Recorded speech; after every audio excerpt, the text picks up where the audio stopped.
You're watching the KOAM Morning News on Fox 14. Today, the Joplin Fire Marshal investigates a fire on Jackson Avenue. It's going to be windy and it's going to be warm. In fact, we may challenge some record highs by the end of the week. We'll have the latest from the Skywatch Weather Center.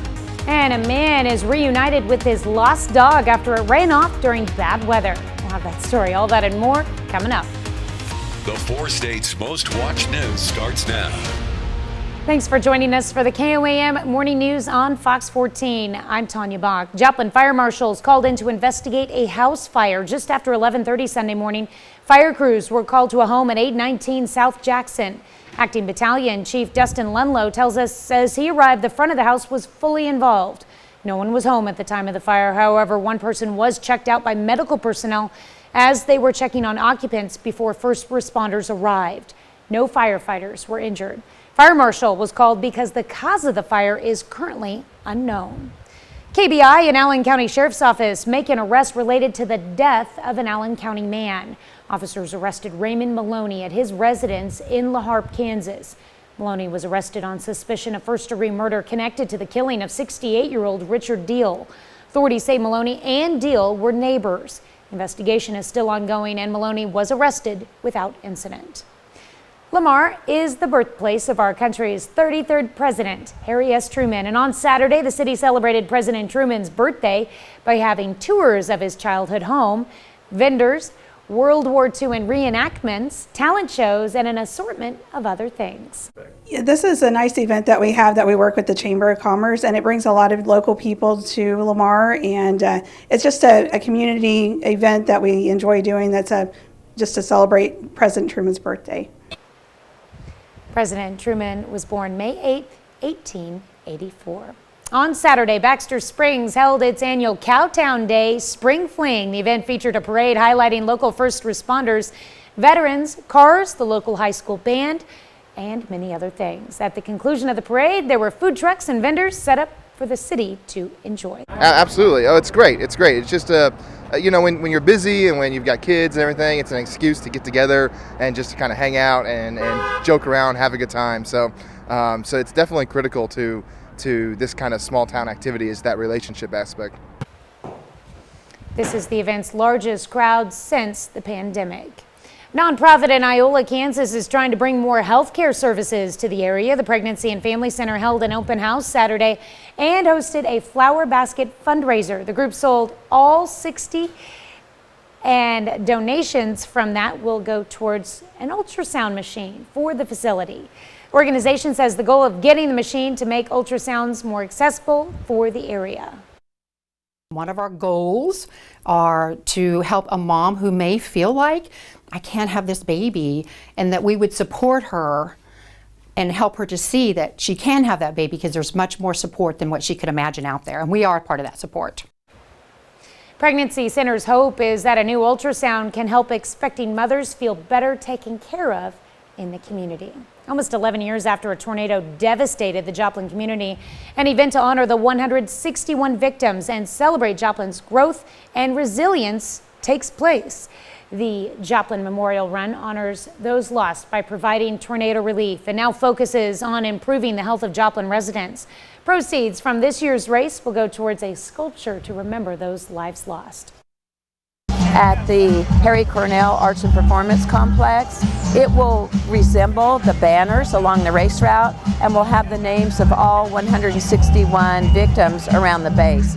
So it's going to be a beautiful tribute to those individuals. Later in the show, we'll hear more from runners on why they take part in this year's race every year. Students at Pittsburgh High School will soon be supplying their own greens for lunch. The high school started a program where students and departments are growing crops for the cafeteria salad bar and more.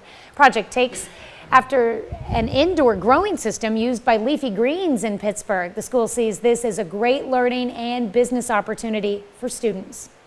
I want to give back to our community. Originally I wanted to, maybe help with like the Wesley House or the Lord's Diner, but this way I'm still giving back to my community through our school system and everything, so.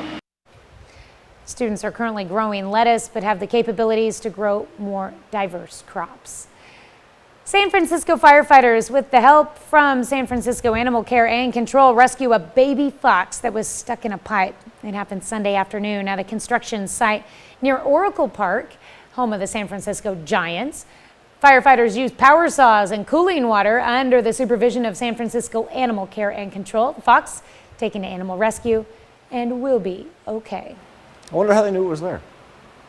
What's that? I wonder how they knew it was there. Because I don't really know what a fox says. Do you? That was going to be my setup. Maybe they heard it crying for help. What does the fox say? Actually, it's more, yes, the answer to that is I do. It's more of like a chittering scream when they're startled. That would be Trevor nodding in appreciation of my description. A chittering scream. A chittering scream. Yeah, so imagine like if you could take your teeth and go like really fast like that and then kind of give like off a shrill background. There like you that. go. Okay, so we've got Paul Harvey from you and a fox. Right. Chittering scream. And I still got 55 minutes. What's next? All right, to look at what to watch for this week. We're going to have warm temps, whole lot of sunshine, and a whole lot of wind as well up until the end of the week. With those temperatures well above normal, we're going to challenge some record highs on both Tuesday and Thursday. Nice thing is some dry weather up until the weekend. Then that pattern change over the weekend is not only going to bring us additional rainfall, certainly nothing like what we had last week, but also too will knock our temps down to about normal, which would be about the mid-70s. Gorgeous sunrise over Television City. Check out Old Glory. It's an indicator that that thing is just whipping in from the south right now. These are not wind gusts. These are sustained winds up to around 20 miles per hour now throughout much of our airports and recording stations. And our temperature is very, very warm. Step outside right now, short sleeves going to suffice for not only this morning, the entire day. 68 in Monette and Cassville, where the far eastern section, though Stockton in there as well, far eastern section of southwest Missouri has been just a touch cooler here than what we're seeing out to the west, where we've got 75s and Independence, Neodesha, 76 in Chanute, and then kind of split the difference up the middle with 74s in both Pittsburgh and Miami. Now, speaking of Miami, that is also where we have the flood warning for the Neosho River, contracting back to the north up there through portions of Cherokee and Labette County. And then on the northern edge of southwest Missouri, we have the Osage, Little Osage, and the Marmaton, all under flood warnings. And these both of our main flood warning areas, similar expiration times right there until early Tuesday morning. On the road today, no worries whatsoever. We are clean, clear, and dry as can be. So whether it be Wichita, Tulsa, Little Rock, Springfield, KC, you have no travel concerns whatsoever. And then by the time we get into the afternoon, we're talking about highs around, say 87, 88 degrees. Probably stop just a little bit short of a record for today. But once again, we don't have to worry about any rain. Let's call ourselves lucky on that. Let's single out Tuesday and Thursday, because if we can throw up a 91, 92 somewhere along the way right there at one of our recording stations, had a good chance to break what would that be? That'd be May 10th and May the 12th. Those are the two records that we'll eyeball this week. And then we talked about the reemergence of the rain and then the pattern change with cooler temperatures. When I say cooler, remember, that's just about average for this time of year by the time we get into next week. Tanya?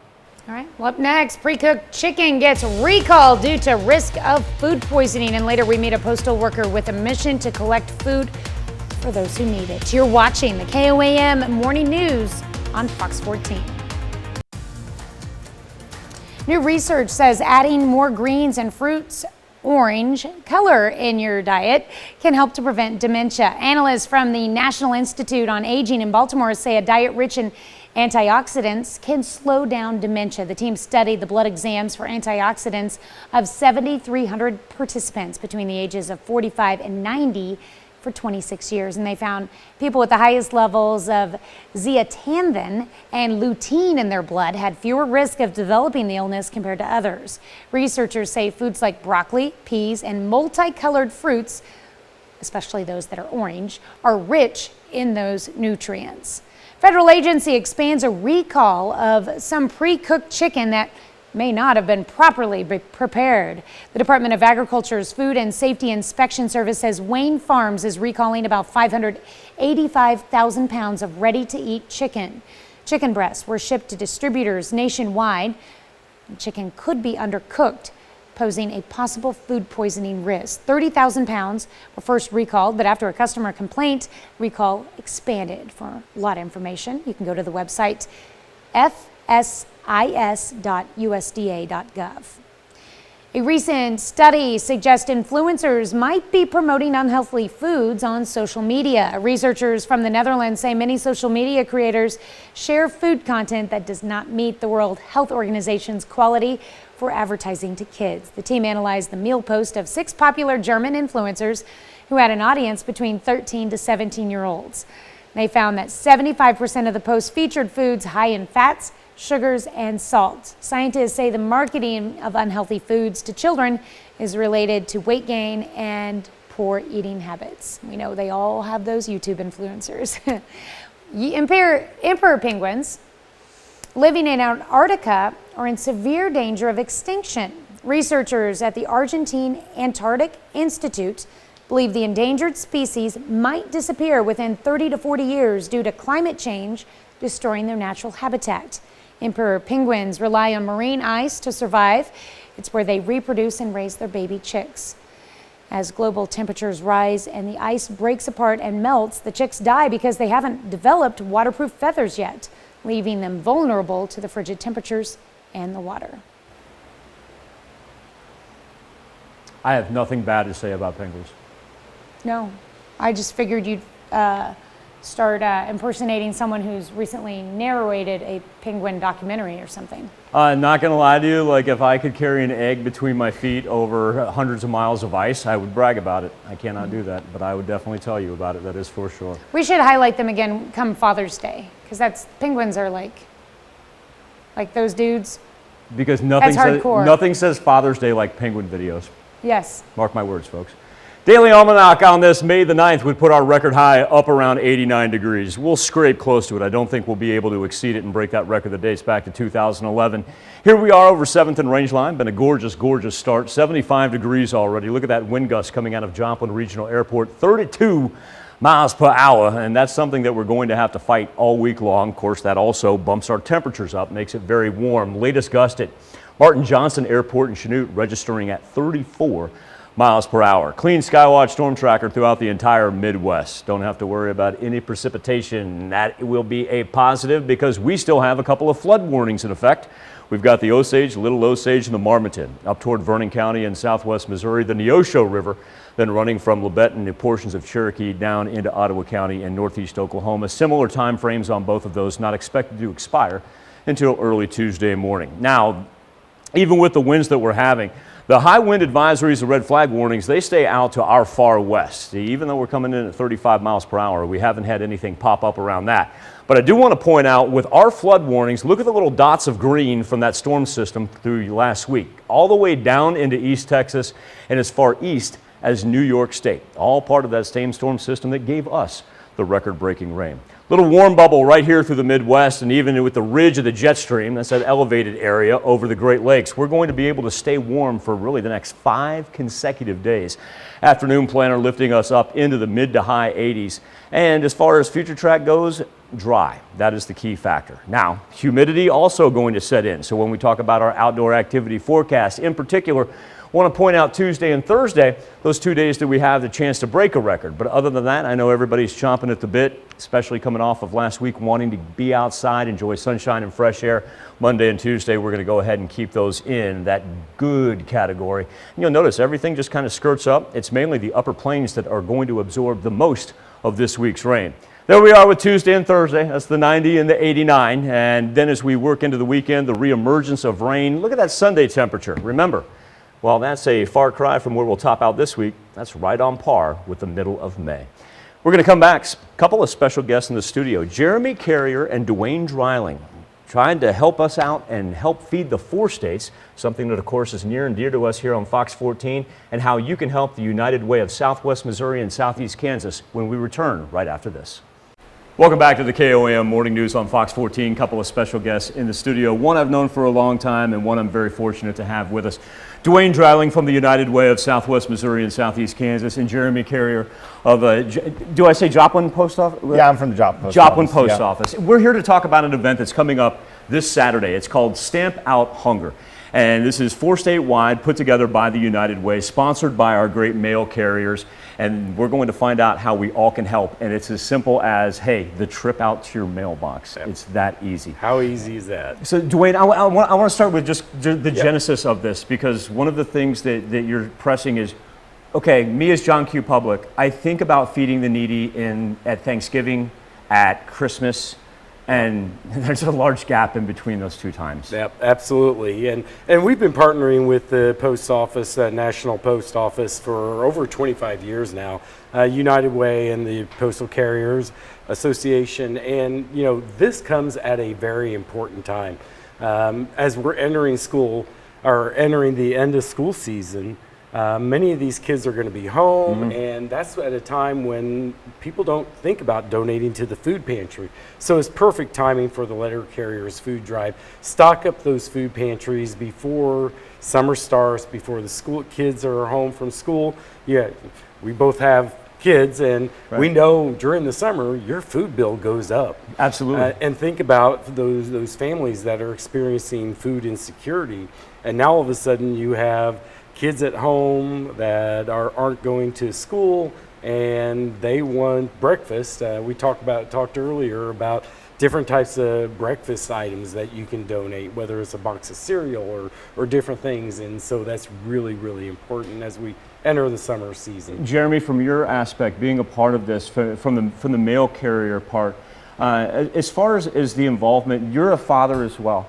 What does it mean to you along your daily route when you see people that are willing to donate, albeit maybe it doesn't mean a whole lot to them, but in the backside of it, it means a whole lot to another family? Well, the thing is that, you know, you, like you said, you see everybody, you see the kids, you see the families, but it's just the fact that in general, just the sense that the community is together on it. And that's the big thing, is it's not just one entity, it's not just the post office, it's the community can come together in something that is as simple as you said, bringing something out to your mailbox. Nobody has to go anywhere. You don't have to take it to a tub at, you know, a store. Right. You get to bring it straight to your mailbox. We pick it up and take it and distribute it. Dwayne, through the United Way and who you've been talking to at food pantries, what are some of the items that they're in dire need of that maybe we have a heads up going into Saturday? Because Saturday we're all going to take those non-perishable items, stick them out by our mailbox. Jeremy and his crew are going to pick them up. But what are some of the specific items maybe that they're looking for? You know, any canned good.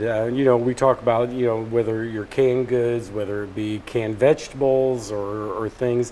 One of the things that and also, but as I mentioned, because we are going into the summer months, those breakfast cereals, different things that the families can fix that are easy for the kids to fix themselves. So those type of items. One thing that I always like to point out is, in our family, it's like, kind of like a joke that, okay, check the expiration date on that. So as you're going through your pantry, check the expiration date, because all of our food pantries have, you know, because they receive other funding, they are required to not provide anything that has an expiration date. They've got to be stringent upon that. So yeah, Sure. be thinking of that. Also, when you're setting your stuff out, and Jeremy will appreciate that, they would prefer no glass items. Sure. You think about these letter carriers, they're delivering your mail, they got bags of perishable food items. They don't want to drop a big bottle of ketchup that's in glass that's going to get over other people's mail. So think about that as well. That's an interesting thing that you bring up, Dwayne, because when I think about this, especially from a national perspective, as far as overwide coverage, who has more overwide coverage than the complete nation other than mail carriers? Yeah. But Jeremy, I think about it from your standpoint, and logistically, you're number one, carrying mail and dropping it off, but at number two, hopefully you're picking up heavier packages that you have. Logistically, how do you do this? Well, you know, the honest thing is, even people that walk down the road, what they do is they'll bring it out by the roadway, and then after they get done delivering a block, maybe they'll go and pick it up along that and come way. back. Yes, Okay. Yeah, so it doesn't always, you know, not everybody has the mailbox out by the road. Not Sure. everybody has, you know, so the fact is that we are able to pick up the bag of food, take it out by the road, and help. That helps us out a lot. Now, so. I apologize, but thank That's you, okay. thank you for explaining that. Yeah. As far as your perspective goes, is this a day that you look forward to? Is this something that you have on your calendar? You know, that's the thing. It is. It's because it's set. It's the second Saturday in May. That's how it's been everything for 20 plus years. I mean, almost 30 years now. It's the second Saturday in May. Of course, a couple years we took off because everybody knows why. Understandable. You know that, yeah.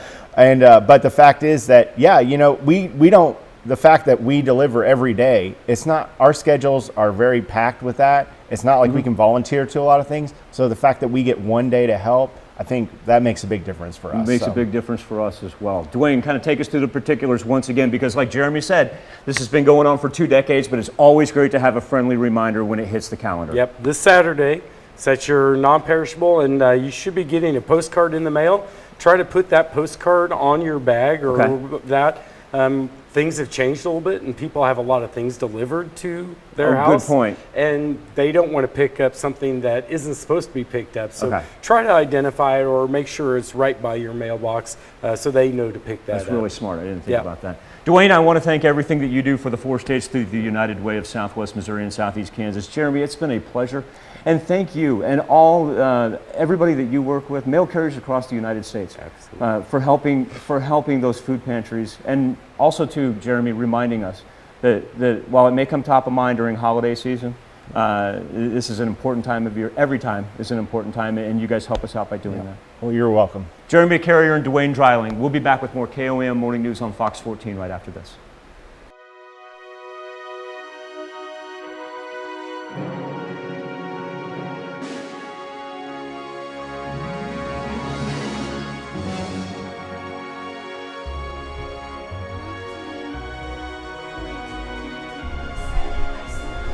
Belgium, and Germany. One of the 75th Engineers Maintenance Aviation Coach, Charles Barcelona, today's. In Iowa, a man is reunited with his prized English setter hunting dogs after the 2 ran off during the storm. And one of the dogs returned just days later, but George Hammond thought he would never see the other dog again. Marcus McIntosh. This is George Hammond and his beloved English setter hunting dogs, Ginger, the darker dog, and Basil, the lighter dog. Both ran off in late April.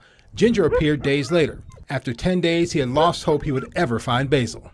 I told my friend, I said, I'm never going to see that dog again. And by golly, about 2 minutes later, the phone rang, and it was a vet clinic. They said, hey, there's a guy in Harlan, Iowa that's got your dog. He was happy to drive the 45 or so miles to Harlan to get Basil, a distance Hammond says is not important. What is important is he now has both his dogs home. He is thankful for the man who found Basil. He said that he just had a love for dogs, and he just wanted to make sure the owner and the dog got back together. George says it is likely Basil survived on roadkill the 10 days he spent going from Guthrie Center to Harlan. During that time, the search was intense. Neighbors helped him search the fields near his home. He even took to Facebook to get the word out, a reward that ballooned from $500 to $4,500. It was turned down by the man who found Basil.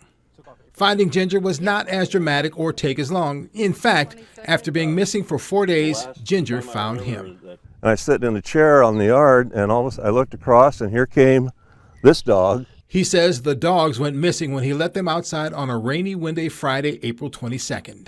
They're probably just going to hunt a little bit and come back to the house. After years of owning English setters, George says they have never taken off before. Apparently, there is a first time for everything. Another half hour of news and weather is just ahead. Coming up on the KOAM Morning News on Fox 14, a school for the blind gives its students a gift they'll never forget. And Marriott takes on Airbnb by renting out private houses. You're watching the KOAM Morning News on Fox 14. We'll be right back. 4 states' most watched news starts now. Welcome back to the KOAM Morning News on Fox 14. It's currently 7:33. Let's take a look at today's top stories. KOAM traffic alert for drivers on Joplin's southwest side. Starting today, travelers can expect lane shifts at the intersection of 32nd and Schifferdecker. This as work continues on the 32nd Street widening project. The traffic signals at the intersection will be placed in a flashing red mode, making it a 4-way stop. If the weather holds, this will be expected to last for about a week. There will also be some lane changes as work continues on the widening project in that area. Pittsburgh State University is offering something new for communication students. For the first time this spring, students will have the opportunity to receive a professional certification. Certifications are for social and digital media and are included with the degree. 11 students have earned the certification for the spring semester. The Washington Family Hope Center in Joplin is looking for your help to support moms and kids. The center is hosting its second annual Blooms of Hope event with a potted plant and flower sale. Arrangements were put together by the moms of the center for the moms in your life. They also have a make and take table for kids to create their own arrangements. Well, today is a day to raise a glass of wine made from one of the oldest grape varieties in the world. That's because May 9th, it's National Moscato Day, which has become the third most popular white wine in the U.S. Sweet wine, which is associated with Italy, is made from Muscat grapes, which have been cultivated for centuries. There are now more than 200 known varieties of Muscat grapes worldwide. Although true Moscato should be technically from Italy, big wine brands in California and Australia make good facsimiles. In fact, America's Gallo family vineyards established National Moscato Day in 2012. Hadn't heard the name Ernest and Julio Gallo in some time. Remember all those commercials growing up. I'll tell you what, Tanya, if I look at, I went out back and checked on Sammy. Sammy's our resident back porch dog. I may look a little windblown because it is whipping out there right now. To the point of, we're going to be talking about 25 to 30 miles per hour here throughout the afternoon. It's already picked up. You know, a lot of times we don't get that until later in the morning and afternoon, but no, we're already on it. Wind gusts of 32 miles per hour registered at Joplin Regional Airport. Very comfortable though, 75 degrees, whole bunch of sunshine. There's Old Glory, blows in that way. That gives you an idea just how hard that thing's coming in from the south, but very, very mild temperature. As a matter of fact, a lot of these are where we normally top out at this time of May. So gives you an idea, we may challenge some records here, especially for our highs on Tuesday and Thursday. Throughout the course of this week, we're going to ride high 90s, whole bunch of sunshine, whole bunch of wind, but at least we stay dry until the weekend. We'll be back with more KOAM Morning News on Fox 14 right after this. News Now Facebook page and our morning Insta poll. Doctor Strange as the second movie came out over the weekend. According to Disney, $85 million over the weekend. #1 movie, of course. Elizabeth Olsen continues her WandaVision story in the arc in the film as well. If it's your first time with Doctor Strange, you may want to prep before watching the Multiverse of Madness that it's called, including watching WandaVision and Marvel's What If television series. Brings us to our something to talk about. Do you prefer Marvel or DC? Right now, 3/4 of you chiming in, saying that you will take the Marvel characters over the DC characters. You can take part each and every morning. KOAMnewsnow.com/vote. That delivers you right to the poll. You can also connect to us via our Facebook page at KOAM News Now. Imagine saying goodbye to someone after spending years with them, yet never seeing their face. That's what's happened. It happens every year to graduating classes at academies for the blind. We're going to go down to Georgia's Academy for the Blind, because last week students got a touching gift unlike anything they've probably ever received. It's a way to remember their friends' faces with their fingertips. Victoria de Cardenas with the story. Inside this school, learning takes place at a different pace than you'll find in most schools, and in a different way. Do you live here on campus? Oh, yes, yeah. In some cases, relationships are stronger. Chris Hernandez.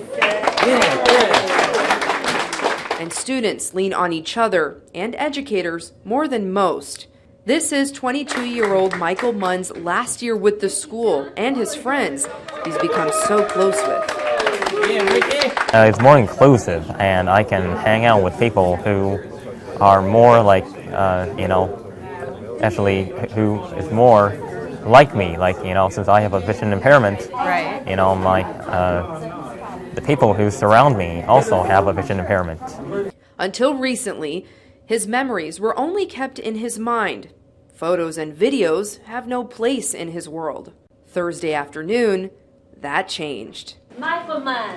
Yes, right here. Thank you. Oh, thank you. Yes, please. Okay, you got it right there. Oh, there's the clamp. Yes. And we're gonna open it this way.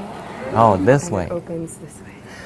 Oh, very nice. In each one of these boxes is a reminder of the relationships that meant the most to Michael and his fellow students. Oh yeah, that's him right here. It's a yearbook of sorts, unlike anything Munn has ever felt. Lots of hair. I can tell because there's some actually hanging down from in front, like I am doing right now. The 3D printed yearbook is made by Mercer students and delivered to the academy each year. Yeah, Cheyenne, I see you right here. Technology and the kindness of strangers, giving those without sight a way to keep in touch with their friends in a different way. I can at least, remember all those times that we spent together. The engineering students from Mercer have actually been doing this since 2018. We'll be back with consumer news right after this. Airfare prices are expected to skyrocket over the next several months, making travel plans much more complicated for Americans looking to get away this summer. Sal Giangrasso has more on this story. 2022 summer travel will look a lot different this year, especially if you're hitting the skies. According to travel search engine Skyscanner, round-trip flights within the U.S. will cost $302 per traveler on average, up 3% during the same period pre-pandemic. This price spike is expected to continue through the summer months as air travel bounces back following 2 years of lower-than-average demand due to the pandemic. Airfares have changed a lot, price-wise. I just know the prices are going to go up and up and up. Travel experts say the rise in prices will not stop travelers, and Americans should be prepared for packed lines and security checkpoints at nationwide airports. With so many air travelers, security lines are quite long, so you should plan to leave a little extra time to check in and get to the gate. For those looking to get to their destination by car, be ready to shell out more for gas at the pump. Analysts from Gas Buddy say nationwide average fuel prices for unleaded regular will be around $4.18 in July and $4.23 in August. Despite this, AAA says 42% of consumers admitted that rising gas prices wouldn't alter their summer travel plans in a recent survey.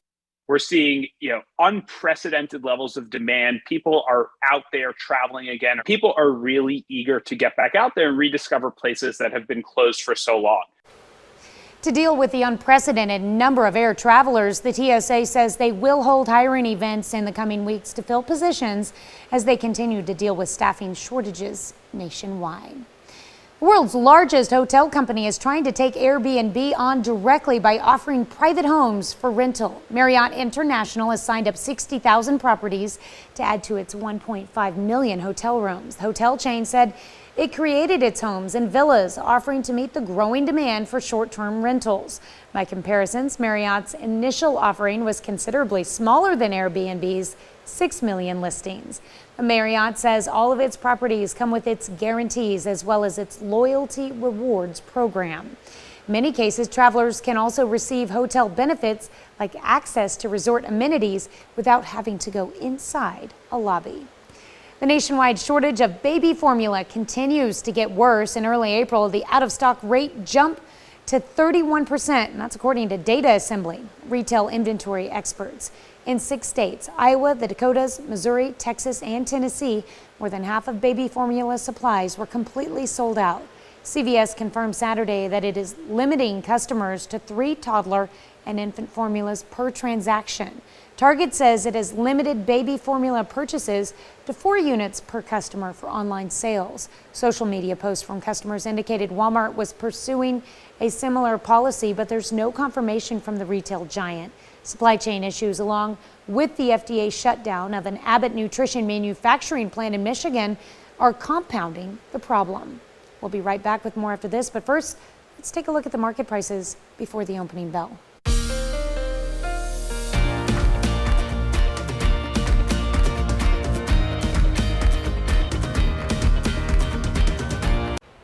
On Saturday, the 2022 Joplin Memorial Run took place at Cunningham Park. A way to remember the 161 victims of the 2011 tornado.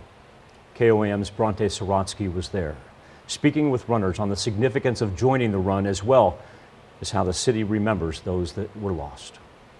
So we're here, of course, because we want to honor the 161 victims of the 2011 tornado, but also We want to look forward to the future. Almost 11 years after one of the deadliest tornadoes hit Joplin, the community has shown that they've bounced back stronger than ever, but still understand the importance to reflect and remember those lives that were lost. I think it's very important for us to pause and reflect upon the 161 victims of the May 22nd, 2011 tornado, but as importantly, important to focus on the growth and resilience of our community and how we've come out even stronger.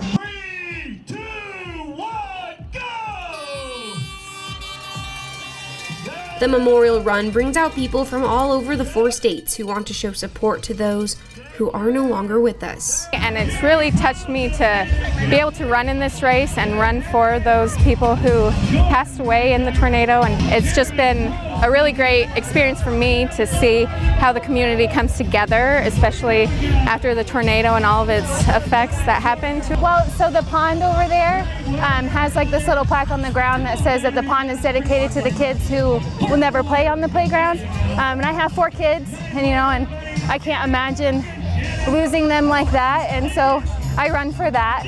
And although some participants were too young when it happened to remember much, the run still holds special significance. It matters quite a bit, actually. We're all here because of that, so faintly, yeah, I was 4, so it's a faint memory. Others just want the community to feel their support. We hope to support Joplin because we were down when we saw the tornado. I mean, that was so awful. The money from this year's race will go towards a statue honoring the 161 lost. It will resemble the banners along the race route and will have the names of all 161 victims around the base. So it's going to be a beautiful tribute to those individuals. In Joplin, Bronte Sorotsky, KOAM News. Money raised from the Memorial Run also goes toward improving the health of Joplin residents. Hey, look at what to watch for this week. A warm-up is already upon us. Gusty south winds lasting until the end of the week with temps well above normal. Matter of fact, we're going to challenge some record highs and finally some dry weather up until the weekend. Now that pattern is going to change over the weekend, going to bring us rain and temps that will return to normal for next week. Current conditions as we sit over 7th and Range Line, 75 degrees. Last gust we picked up at Joplin Regional Airport chimed in at 32 miles per hour. We're going to be in between about 30 to 40 mile an hour wind gusts for really the entire afternoon. Last one we picked up in Chanute already up to around 35 miles per hour as well. Skywatch Storm Tracker though, clear as can be. Don't even have to worry about cloud cover. Earlier this morning, we saw a little line of clouds out on the far eastern edge of southwest Missouri. It's now pushed into south central Missouri. So a whole bunch of high pressure hanging around us. Now that being said, coming off of what we had last week, we still do have some flood warnings for our rivers, in particular Osage, Little Osage, and the Marmonton, and then down to the south, the Neosho River, both of those with pretty similar expiration times, but lasting all the way until tomorrow morning. And you'll notice the green dots indicating the flooding from that system last week. And it's all the same one that we got, the same one that East Texas got, same one that Western New York State got.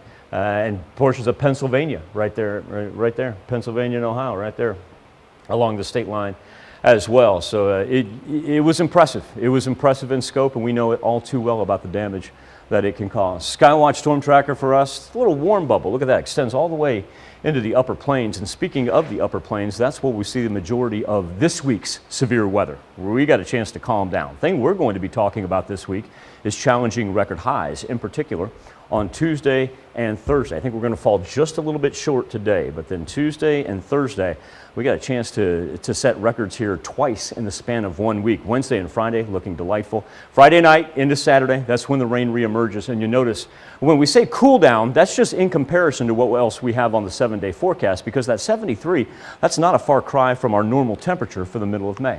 We'll be back with more KOAM Morning News on Fox 14 right after this.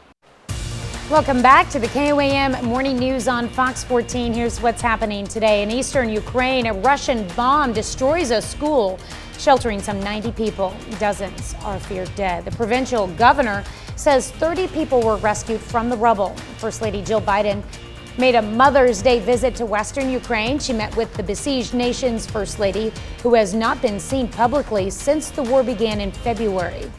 An abortion rights activist held more protest over a leaked draft majority opinion indicating the Supreme Court may be poised to overturn Roe v. Wade. A CBS News poll shows 64% of Americans believe the Supreme Court should uphold the constitutional right to abortion. And investigators in the Bahamas are searching for clues to explain the mysterious deaths of 3 American tourists staying in 2 separate villas at Sandals Resort. Authorities say they do not suspect foul play and do not believe any hotel guests are in danger. Temperatures up into the high 80s today. Whole lot of sunshine, and remember, the south wind is not going to calm down. Going to work in from 25 to 30 miles per hour. Got a chance to set a couple records here by the time we get to the end of the work week. Throwing up 90s on Tuesday and then another shot to break a record on Thursday. Wraps it up for this Monday edition. Want you all to have a marvelous, marvelous day. Enjoy fresh and dry air. We'll do this all again at noon. All right, we'll do it again at noon, for sure.